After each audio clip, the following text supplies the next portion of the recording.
Hypocrisy, beware you of the leaven of the Pharisees, which is hypocrisy. Luke chapter 12 verse 1. This age is full of shams. Pretense never stood in so eminent a position as it does at the present hour. There are few, I fear, who love the naked truth. We can scarcely endure it in our houses. You would scarcely trade with a man who absolutely stated it. If you walk through the streets of London, you might imagine that all the shops were built of marble and that all the doors were made of mahogany and woods of the rarest kinds. And yet you soon discover that there is scarce a piece of any of these precious fabrics to be found anywhere, but that everything is grained and painted and varnished. I find no fault with this, except as it is an outward type of an inward evil that exists. As it is in our streets, so is it everywhere. Graining, painting, and gilding are at an enormous premium. Counterfeit has at length attained to such an eminence that it is with the utmost difficulty that you can detect it. The counterfeit so near approaches to the genuine, that the eye of wisdom herself needs to be enlightened before she can discern the difference. Especially is this the case in religious matters.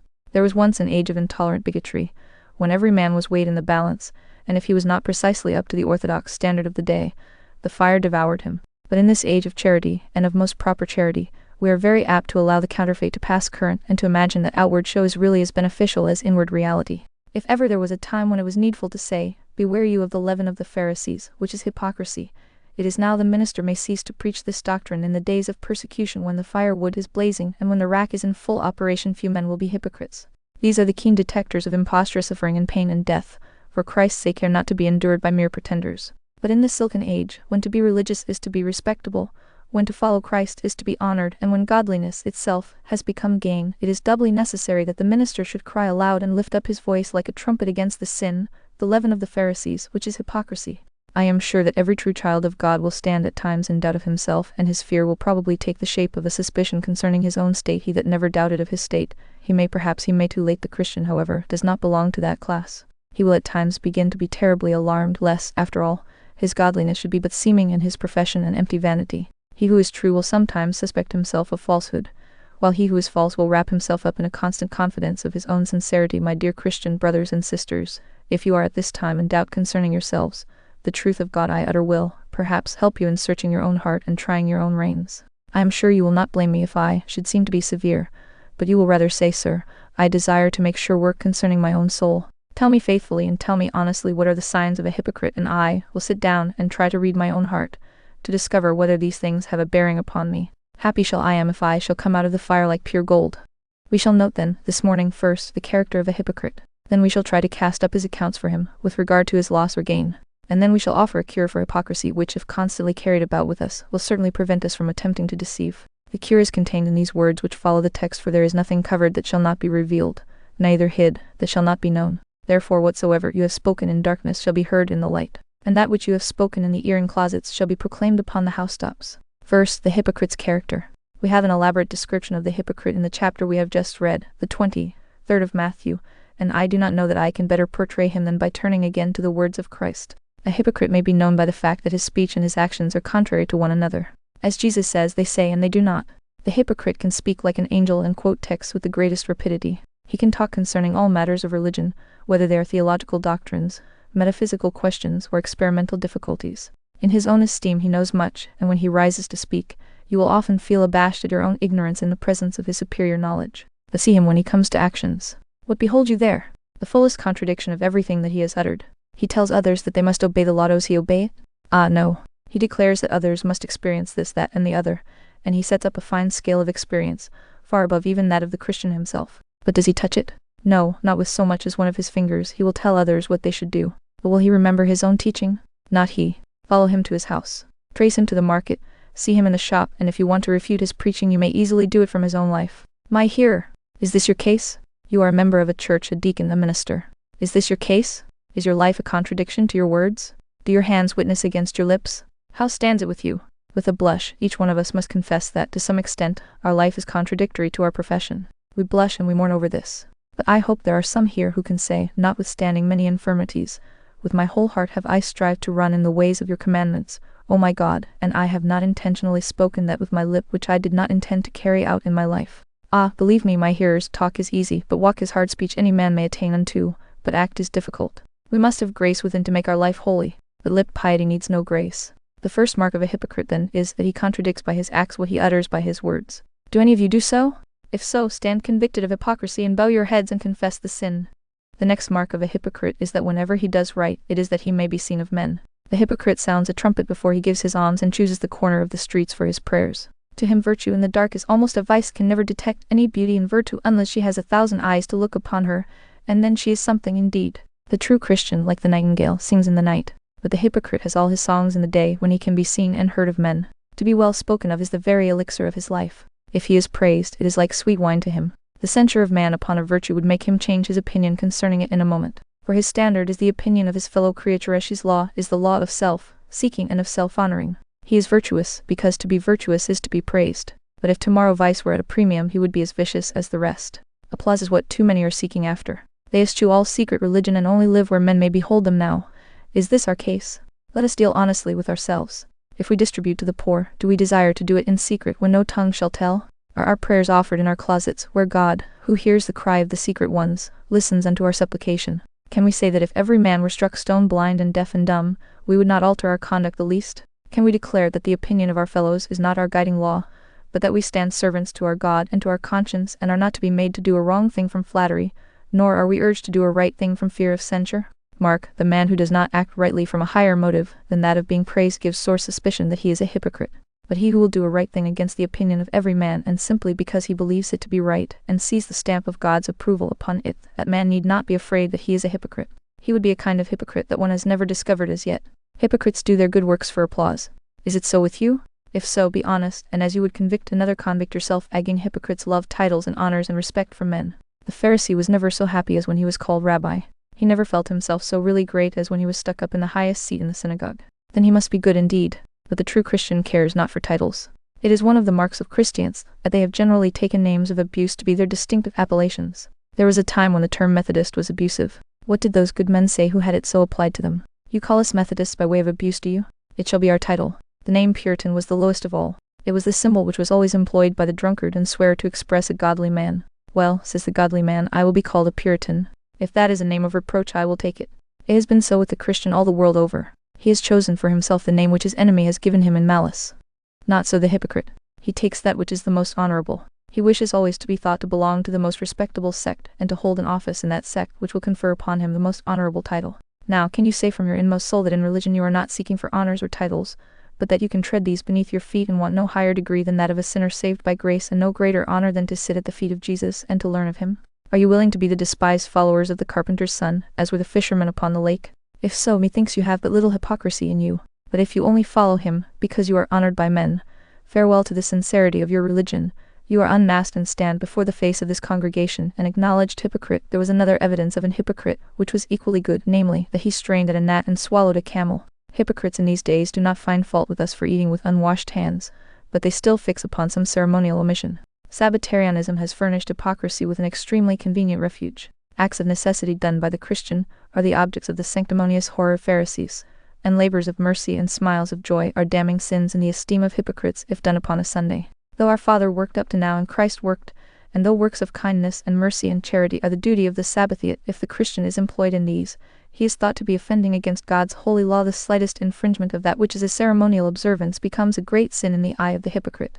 But he, poor man, who will find fault with you for some little thing in this respect, straining at a gnat, is the man you will find cheating, adulterating his goods, lying, puffing and grinding the poor. I have always noticed that those very particular souls who look out for little things, who are always searching out little points of difference, are just the men who omit the weightier matters of the law, and while they are so particular about the tithe of mint and anise and come in whole loads of tie, wheat are smuggled into their own barns. Always suspect yourself when you are more careful about little than about great things. If you find it hurts your conscience more to be absent from the communion than to cheat a widow, rest quite assured that you are wrong. The thug, you know, thinks it a very proper thing to murder all he can, but if a little of the blood of his victim should stain his lips, then he goes off to the priest and says he has committed a great sin. The blood has been on his lips. What must he do to get the sin forgiven? And there are many people of the same class in England. If they should do anything on a Good Friday or on Christmas Day, poor souls, it is awfully wicked. But if they should be lazy all the 6 days of the week, it is no sin at all. Rest you assured that the man who strains at a gnat but yet so allows the camel is a deceiver. Mark you, my dear friends, I like you to strain at the gnats. I have no objection to that, at only do not swallow the camel afterwards. Be as particular as you like about right and wrong. If you think a thing is a little wrong, it is wrong to you. Whatsoever is not of faith is sin. If you cannot do it, believing yourself to be right and not doing it, though another man could do it and do right, yet to you it would not be right. Strain the gnats. They are not good things in your wines, strain them out. It is well to get rid of them. But then do not open your mouth and swallow a camel afterwards, For if you do that, you will give no evidence that you are a child of God, but prove that you are a damnable hypocrite. But read on in this chapter, and you will find that these people neglected all the inward part of religion and only observed the outward, as our Savior said. They made clean the outside of the cup and platter, but within they were full of extortion and excess. There are many books which are excellently bound, but there is nothing within them, and there are many persons that have a very spiritual exterior, but there is nothing whatever in the heart. Do you not know some of them? Perhaps if you know yourself you may discover one. Do you not know some who are precisely religious, who would scarce omit attending to a single means of grace, who practice the ritual in all its forms and all its ceremonies, who would not turn aside as much as a hair's breadth from any outward command? Before the world they stand as eminently pious, because they are minutely attentive to the externals of the sanctuary, but yet they are careless of the inward matter. So long as they take the bread and wine, they are not careful about whether they have eaten the flesh and drunk the blood of Christ. So long as they have been baptized with water, they are not careful whether they have been buried with Christ in baptism unto death. So long as they have been up to the house of God, they are satisfied. It is nothing to them whether they have had communion with Christ or not. No, they are perfectly content, so long as they have the shell, without looking for the kernel. The wheat may go where it pleased the husk, and the chaff and the straw are quite sufficient and enough for them. Some people I know of are like inns, which have an angel hanging outside for a sign, but they have a devil within for a landlord. There are many men of that kind. They take good care to have an excellent sign hanging out. They must be known by all men to be strictly religious. But within, which is the all-important matter, they are full of wickedness. But I have sometimes heard persons mistake this matter. They say, ah well, poor man, he is a sad drunkard certainly, but he is a very good-hearted man at bottom. Now, as Rowland Hill used to say, that is a most astonishing thing for any man to say of another, that he was bad at top and good at bottom. When men take their fruit to market, they cannot make their customers believe, if they see rotten apples at the top, that there are good ones at the bottom. A man's outward conduct is generally a little better than his heart. Very few men sell better goods than they put in the window. Do not misunderstand me. When I say we must attend more to the inward than the outward, I would not have you leave the outward to itself. Make clean the outside of the cup and platter, make it as clean as you can, but take care also that the inward is made clean. Look to that first. Ask yourself such questions as these: have I, am men born again? Am I passed from darkness to light? Have I, am men brought out of the realms of Satan into the kingdom of God's dear Son? Do I live by private communion near to the side of Jesus? Can I say that my heart pants after the Lord, even as the heart does alter the water brooks? For if I cannot say this, whatever my outward life may be, I am deceived and deceive others, and the woe of the hypocrite falls upon me. I have made clean the outside of the cup and platter, but the inward part is very wickedness. Does that come home to any of you? Is this personal preaching? Then God be blessed for it. May the truth of God be the death of your delusions. You may know a hypocrite by another sign. His religion depends upon the place, or upon the time of day. He rises at 7 o'clock perhaps, and you will find him religious for a quarter of an hour. For he is, as the boy said, saying his prayers to himself in the first part of the morning. Well, then you find him pretty pious for another half hour, for there is family prayer. But when the business begins, and he is talking to his men, I won't guarantee that you will be able to admire him. If one of his servants has been doing something a little amiss, you will find him perhaps using angry and unworthy language. You will find him, too, if he gets a customer whom he thinks to be rather green, not quite pious, for he will be taking him in. You will find, too, that if he sees a good chance at any hour of the day, he will be very ready to do a dirty trick. He was a saint in the morning, for there was nothing to be lost by it, but he has a religion that is not too strict. Business is business, he says, and he puts religion aside by stretching his conscience, which is made of very elastic material. Well, sometime in the evening you will find him very pious again, unless he is out on a journey, where neither wife, nor family, nor church can see him, and you will find him at a theater. He would not go if there was a chance of the minister hearing of it, for then he would be excommunicated, but he does not mind going when the eye of the church, or of any of his friends, is not upon him. Fine clothes make fine gentlemen, and fine places make fine hypocrites. But the man who is true to his God and to his conscience is a Christian all day and all night long, and a Christian everywhere.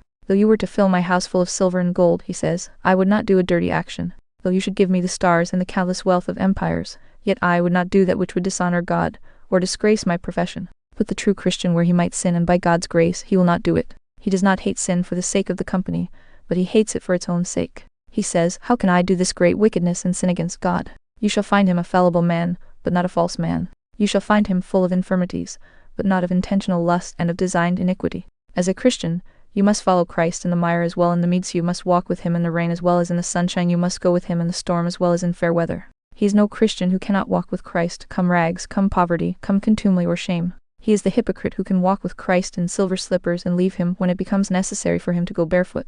The hypocrite's religion is like a chameleon. It takes its color from the light which falls upon it. But the Christian's religion is evermore the same. Is this true then of any of us? Can we say we desire to be evermore the same? Or do we change with our company and with the times? If so, we are hypocrites confessed, and let us own it before God, and may God make us sincere. There is another sign of the hypocrite, and now the lash will fall on my own back, and on most of us too. Hypocrites and other people besides hypocrites are generally severe with others and very lenient with themselves. Have you ever heard a hypocrite describe himself? I describe him this: you are a mean, beggarly fellow. No, says he, I am nodium economical. I say to him, you are dishonest, you are a thief. No, says he, I am only cute and sharp for the times. Well, but I say to him, you are proud and conceited. Oh, he says, I have only a proper and manly respect. Yes, but you are a fawning, cringing fellow. No, he says, I am all things to all men. Somehow or other he will make vice look like a virtue in himself, but he will deal by the reverse rule with others. Show him a Christian who is really humble, and he says, I hate his fawning ways. Tell him there is one who is very courageous for Christ. Oh, he is impudent, says he. Show him one who is liberal, doing what he can for his master's service, spending and being spent for him. Rash and imprudent, says he, extravagant. The man does not know what he is about. You may point out a virtue, and the hypocrite shall at once say it is a vice. Have you ever seen a hypocrite turn doctor? He has a fine beam in his eye, large enough to shut out the light of heaven from his soul, but nevertheless he is a very skillful oculist. He waits upon some poor brother, whose eye is a little affected with a mote so tiny that the full blaze of the sun can scarce reveal it. Look at our beam-eyed friend. He puts on a knowing look and cries, allow me to extract this mote for you. You hypocrites! First cast out the beam out of your own eye, and then shall you see clearly to cast out the mote out of your brother's eye. There are people of that sort who make virtues in others into vices, and vices in themselves they transform into virtues. Now, if you are a Christian, I will tell you what will be your spirit. It will be the very reverse. You will be always making excuses for others, but you will never be making excuses for yourself. The true Christian, if he sees himself sin, mourns over it and makes much ado concerning it. He says to another, oh, I feel so sinful. And the other one cries, I cannot really see it. I can see no sin in you. I could wish I were holy as you.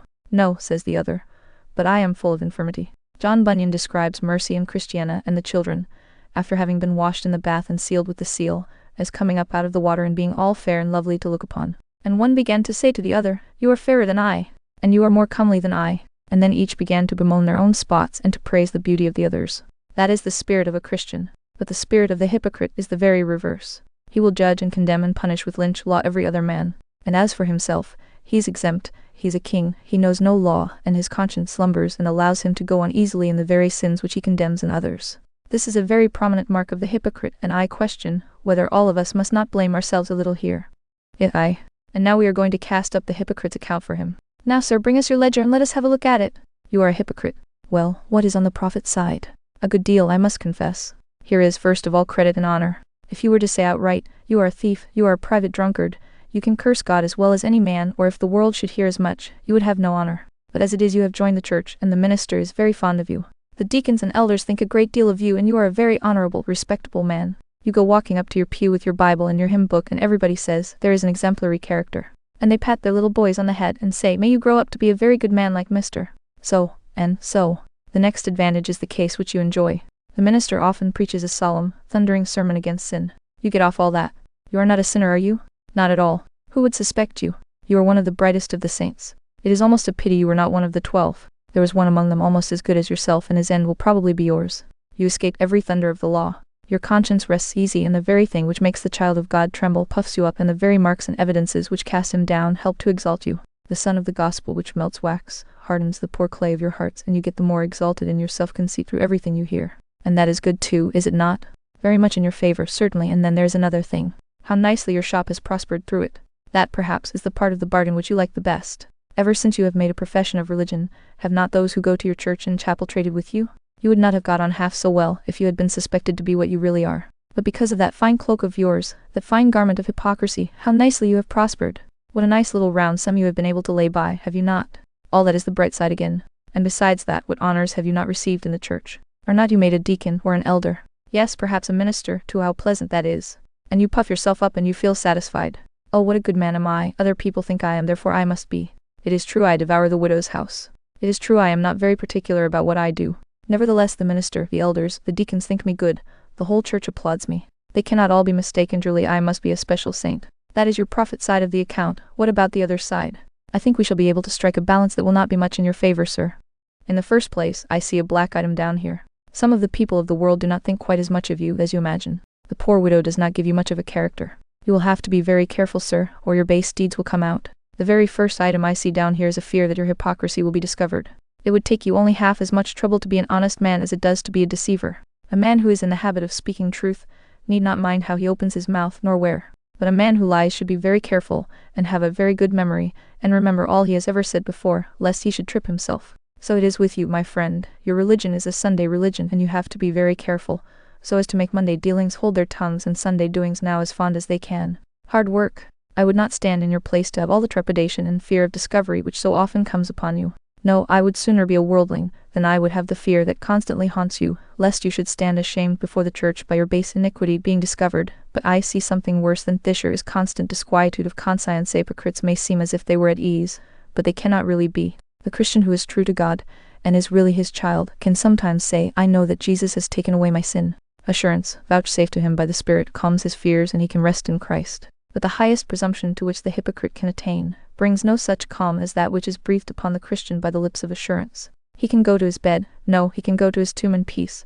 But the hypocrite is afraid of a shadow and flees when no man pursues, and last of all, Mr. Hypocrite, I see an item here which you usually forget. It is this, that in spite of your profession, God abhors you, and if there is one man more than another who stinks in the nostrils of Jehovah, it is such as you are, a miserable pretender. There shall be a special place reserved for you among the damned. Think, man, what shall be your misery when your secret deeds of iniquity are read before an assembled universe, and men and angels utter one unanimous hiss against you? What shall it be when the mask is torn off, when the masquerade of your hypocrisy is done, and you are stripped naked to your shame, to be observed of all, and to be despised of all? What do you say to this? Shall you go from your deaconship, or from your ministry, to be among the devils in hell? Shall you go from the sacramental table to drink the sulphur cup of torment? Shall you descend from the song of the sanctuary and from the house of God to the abode of fiends and to the wailing of the damned? Yes, you shall, as sure as this word is true, if you go on in your hypocrisy. Death shall find you out, and hell shall be your doom, for the hope of the hypocrite is as the spider's web, soon swept away. And where is he when God takes away his hope? This, then, is the casting up of the hypocrite's account, and there is a deficit of an infinite amount. Now for the matter of the cure of the hypocrite. What shall we say to it? Oh, my friends, I feel that in thus speaking of the hypocrite, I have tried to speak severely, but I have not been able to reach the heart as I could wish. It is a mark of human nature that this is the last sin of which we really suspect ourselves, and yet one into which it is most easy to fall. Often do I fall on my knees in an agony of doubt and cry, Lord, make me sincere. If I am deceived, undeceive me. I do not think that any Christian will live long without some such seasons of anguishing self-examination. Let me put it to you today, let no one exempt himself. You may have been professing Christians for many years, and yet you may have been hypocrites. Remember, there was a hypocrite among the apostles, so may there be among the ministers of Christ. There have been deceivers among the apostolic churches, so much more may we expect them among us. Do not look around to find them out. It is God's business, not yours, to find out hypocrites. But look at yourselves to see whether you are one. Driving along the other day in the wind, I observed a great branch fall just in front of me. I remarked that it was rotten, and wondered within myself how long that might have been upon the tree and yet have been rotten after all. Then I thought, oh, if the wind of persecution were to sweep through the church, should I fall off like a rotten branch? Would not many of my hearers fall off? They have been united to Christ professedly for a long time, and have spoken for him, perhaps preached for him. But if the time of trial, which shall try the earth, should come upon us again, how many of us would stand? Oh, my hearers, do not be content to take your religion at second hand. Let it not be a superficial work. Do not think that because you have seen me and have seen my elders, and we have admitted you into the church, you are therefore all right. We have been deceived many times. It is not hard work to deceive a kind heart. I have looked into the eyes of some, and have tried to read their very soul, and yet I have misjudged. I have seen tears in their eyes while they have made a profession of Christ, and yet they have been deceivers after all, and I have been very grossly taken in. In fact, the more kind-hearted a man is, the more will human nature endeavor to impose upon him. I am certain I have used the utmost diligence to weed out of my church those whom I have suspected of hypocrisy, and greater diligence shall yet be used, but, oh, do deal with yourselves, I beseech you. I will not send you to hell blindfolded if I can help it. I do not wish to be in error myself, and God forbid that I should suffer you to be deceived. Oh, if you are not true Christians, away with your profession altogether. If it is not sound work, down with it. Better see the house tumble now, than let it stand till the rain descends and the floods come and the winds beat upon it in the dread eternity of the future. Oh no, I would rather send every heart home uncomfortable than let the hypocrite sit down at ease. I would rather wound the child of God than allow the hypocrite to escape. But now for the cure of the hypocrite. What shall we do to cure ourselves of any hypocrisy that may exist among us? Let us remember that we cannot do anything in secret, even if we try. The all-seeing God, apprehended in the conscience, must be the death of hypocrisy. I cannot try to deceive when I know that God is looking at me. It is impossible for me to play double and false when I believe that I am in the presence of the Most High, and that He is reading my thoughts and the secret purposes of my heart. The only way in which the hypocrite can play the hypocrite at all is by forgetting the existence of God. Let us therefore remember it wherever I am, upon my bed or in my secret chamber. God is there. There is not a secret word I speak in the ear of a friend, but God hears it. Do I seek out the most private part of the city for the commission of sin? It is there. Do I choose the shadow of night to cover my iniquity? He is there looking upon me. The thought of our present deity, if it were fully realized, would preserve us from sin. He is always looking on me, ever regarding me. We think we are doing many things in secret, but there is nothing concealed from him with whom we have to do. And the day is coming when all the sins that we have committed shall be read and published. Oh, what a blush shall crimson the cheek of the hypocrite when God shall read the secret diary of his iniquity. O my fellow professors, let us always look upon our actions in the light of the great proclaiming of them in the day of judgment. Pause over everything you do and say, can I bear to have this sounded with a trumpet in the ear of all men? No, take a higher motive and say, can I endure to do this and yet to repeat the words, you, God, see me? You may deceive men and deceive yourselves, but God you cannot, God you shall not. You may die with the name of Christ upon your lips, and men may bury you in sure and certain hope of a glorious resurrection, but God shall not be deceived neither by your profession nor by men's opinion. He shall put you in the scales, and if you are found wanting, he shall cry, away with him. He shall wring you, and if you have not the ring of the pure coin of grace, he shall nail you down forever as a counterfeit. He shall strip the mask off you. Virtue is most adorned when unadorned the most. To detect you, you shall be stripped naked, and every cloak shall be torn to tatters. How will you endure this? Will you dig into the depths to hide yourselves? Will you plunge into the sea to find a way of escape? Will you cry for the rocks to hide you and the mountains to fall upon you? In vain shall you cry. The all-seeing God shall read your soul, shall discover your secret, shall reveal your hidden things, and tell the world that, though you did eat and drink in his streets, though you preached his name, yet he never knew you. You were still a worker of iniquity and must be driven away forever. Come, let us just for 1 second reflect that we shall soon lie upon our deathbed. A few more months and you and I shall face the cruel tyrant death. It will be hard work to play the hypocrite then. When the pulse is faint and few, when the eye strings break, when the tongue is cleaving to the roof of your mouth, it will be in vain to try hypocrisy then. Oh, may God make you sincere. For if you die with an empty profession, you die indeed. Of all deaths, methinks the most awful is that of the hypocrite, and after death, for him to lift up his eyes and find himself lost and forever. Oh, make sure work of it. May God give you true grace and true faith, and may we all meet in heaven. This is my earnest prayer, through Jesus Christ our Lord. Amen.